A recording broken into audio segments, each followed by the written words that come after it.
Bon, les mecs ou les filles, quelque chose de bizarre qui m'est arrivé. Enfin, même flippant. En fait, un soir, avec un ami, on a été dans un bar et on a commencé à boire quelques verres. J'étais quand même pas mal alcoolisé. Et tout d'un coup, il y a une belle femme au nom de Candice qui est venue m'approcher. Elle m'a regardé et au final, c'était vraiment mon type de femme. Elle était blonde, aux yeux bleus, assez fine. Bref. Je vais pas tout détailler. Et puis, au final, j'avais une mauvaise impression sur elle. Pourquoi? Parce que j'avais tout simplement cette impression qu'elle voulait profiter de nous. En fait, elle voulait tout simplement se faire payer des verres. Mais vous allez voir que justement, c'est bien pire. Mon ami commençait à boire de plus en plus. Et je voyais que justement, elle se dirigeait vers lui. Je vous cache pas que ça m'embêtait un peu. La soirée a continué et mon ami s'est fait virer de la boîte. Il commençait à être beaucoup trop éméché. On l'a rejoint à l'extérieur et justement, cette fameuse Candice voulait tout simplement le ramener à la maison. Et je lui ai dit non, il est sous ma responsabilité, c'est impossible qu'il parte avec toi, je ne te connais pas, il repartira avec moi quoi qu'il en soit. Et au final, elle a lâché assez vite l'affaire. Elle a même décidé de lui payer un taxi pour qu'il rentre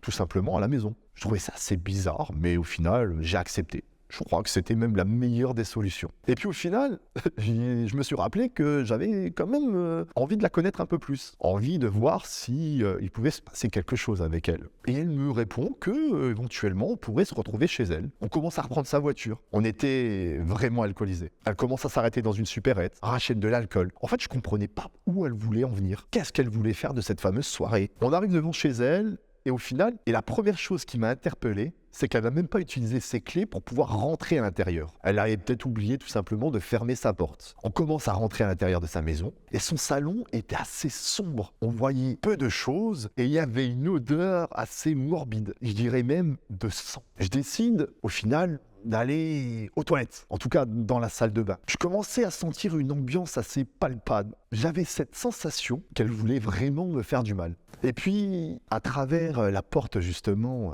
des toilettes, je l'entendais murmurer des choses au téléphone. Y avait-il un homme ou une femme dans une pièce annexe? Je ne sais pas. C'était compliqué en fait.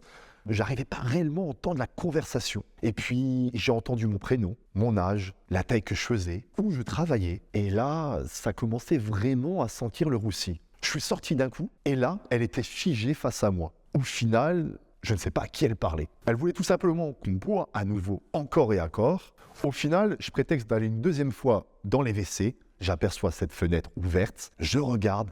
Il n'y a pas plus de 3 mètres. Je décide de prendre mon courage à deux mains, je saute, mais au même moment, j'entends la femme par la fenêtre. Elle était éméchée, donc je ne comprenais pas réellement ce qu'elle voulait. J'ai commencé à courir à travers les jardins, j'ai réussi à retourner chez moi, et en fait, dans le fond, heureusement que je ne lui ai pas indiqué où j'habitais. Au final, le lendemain, je retourne avec mon ami, et on retrouve personne sur les lieux. J'ai même l'habitude de dire qu'on n'a retrouvé personne sur les lieux de ce crime, parce que j'avais une chance sur 2 de me faire soit séquestrer ou au pire, tuer.